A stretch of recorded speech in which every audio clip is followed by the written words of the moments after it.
Good evening, and welcome to this evening's presentation on the Perseid Meteor Shower 2020, brought to you by the Marshall Observatory in close collaboration with the Barbados Astronomical Society.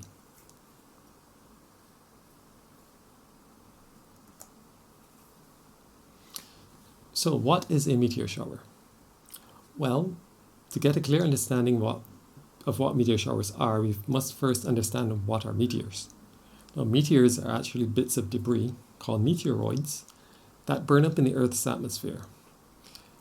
They burn up because the relative speeds that the Earth will encounter those bits and pieces of debris is actually very high, between 50,000 and 100,000 miles an hour.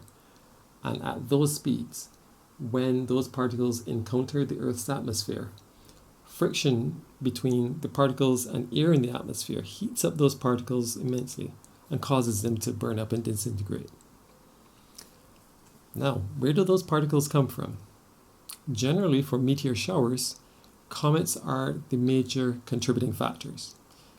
Comets, within their nucleus, actually contain a mixture of ice and dust particles. As the comet approaches the sun, the nucleus heats up and the ice vaporizes, releasing those dust particles into space, truly along the path that the comet is taking as it orbits the sun.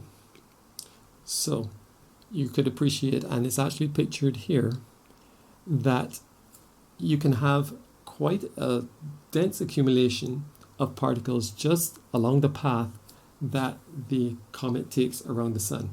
This is the comet Encke. It actually orbits the sun every 3.3 years. And each time it passes around the sun, it lays down a fresh set of debris.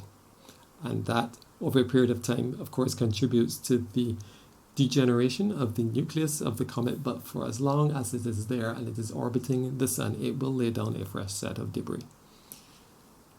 And that debris trail, it does precisely mark the path in which the comet orbits the sun. And that is important to remember. Because and it's really truly is luck and chance, because not all comets have an orbit that intersects the orbit of Earth. If Earth intersects the orbital path of a comet, then it will encounter that debris trail.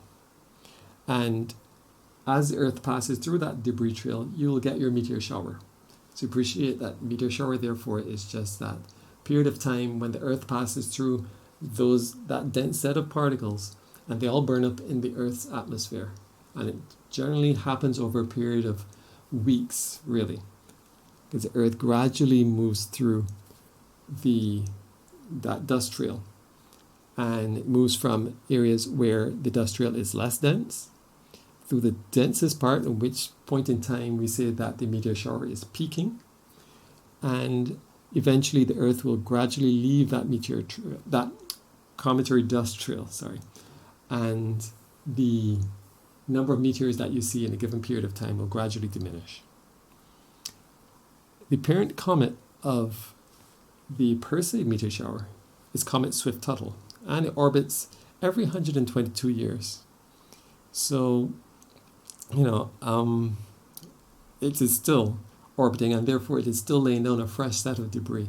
And that helps guarantee that every year the Earth will intersect the comet dust trail at around the same point in time. That's why meteor showers are annual, and they can pinpoint the time at which the meteor shower will peak, because it is just a matter of knowing exactly when the Earth will intersect that comet dust trail. And it's every year, quite predictable. What's not quite as predictable is the intensity of a meteor shower, because there may be periods of time when you would have the comet generating in a particular part of its orbit more dust particles than normal, or sometimes less.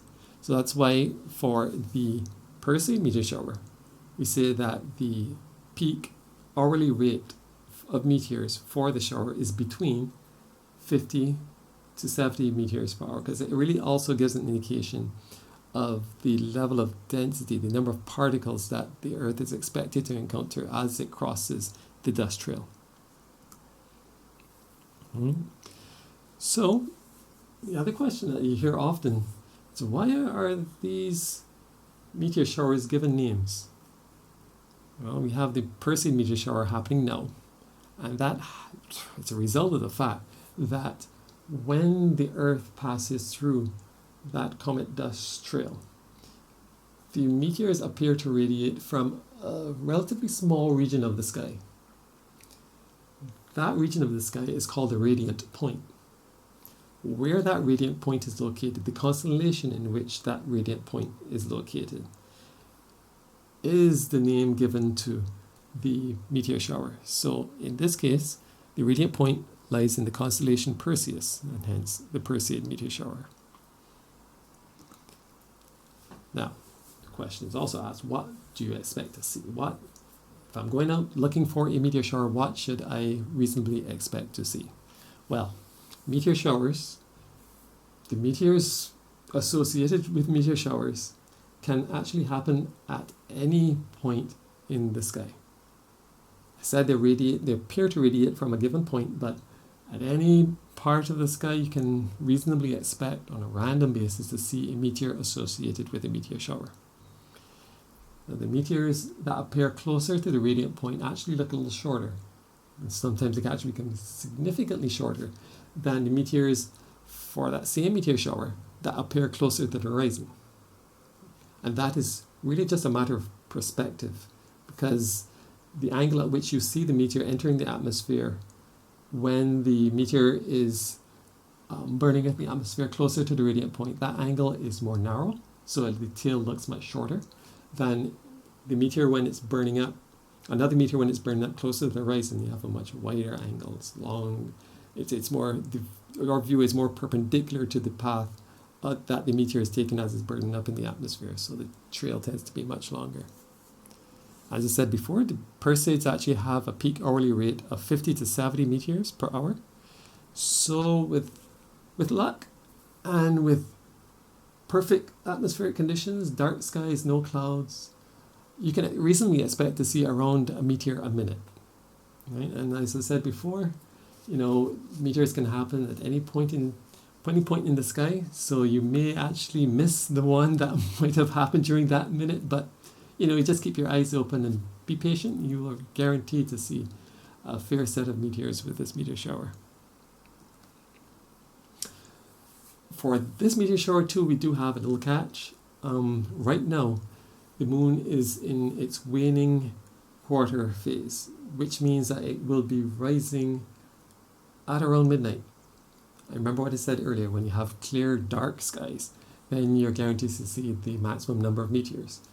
The glow of the moon, it can prevent you from seeing the fainter meteors. Not to say that, it is that you'll miss them all, so long as there's no cloud cover, because that is really the limiting factor. But you appreciate that the fainter meteors, the glow of the moon, may prevent you from seeing them. On the flip side though, if you're really patient and you have the energy and will to do so, if you stay up till around 3 a.m. and watch the meteor shower between 3 a.m. till twilight, then you're guaranteed to see the highest number of meteors. And this is true, in fact, it's true on any given day. The number of meteors that you do see, it is highest during that period. And it's just a result of the orientation of the Earth as it moves through space. That dawn period allows you to see the maximum number of meteors that you will see, because it's just a matter of the Earth facing in the direction in which it's traveling and going through any debris that's out there, regardless if it's meteor shower or not, any debris, any of those fine particles, meteoroids out there. Once the Earth is facing in the direction in which it's traveling, you will see the greatest number of meteors. And you're standing in that part of the Earth that is facing in that direction. But think about meteor showers, you only need your eyes. You only need to get comfortable really, and look up. And use your eyes to see. what it is, there's whatever is up there to see in terms of the meteor shower. You don't need binoculars, you don't need telescopes, because those actually limit your field of view, and you do want the widest field of view to see as much of the sky as possible in order to capture and see what meteors may be burning up in the skies above. So, I mentioned earlier, cloudy skies are really the limiting factor. If there's cloud, if there's complete cloud cover, then there's no chance to see visually any meteors associated with the Perseid meteor shower or any meteor shower. But at the Marshall Observatory, we have another means by which we can detect meteors burning up in the skies above us, and that is through radio scatter detection. And it's really a simple concept to understand.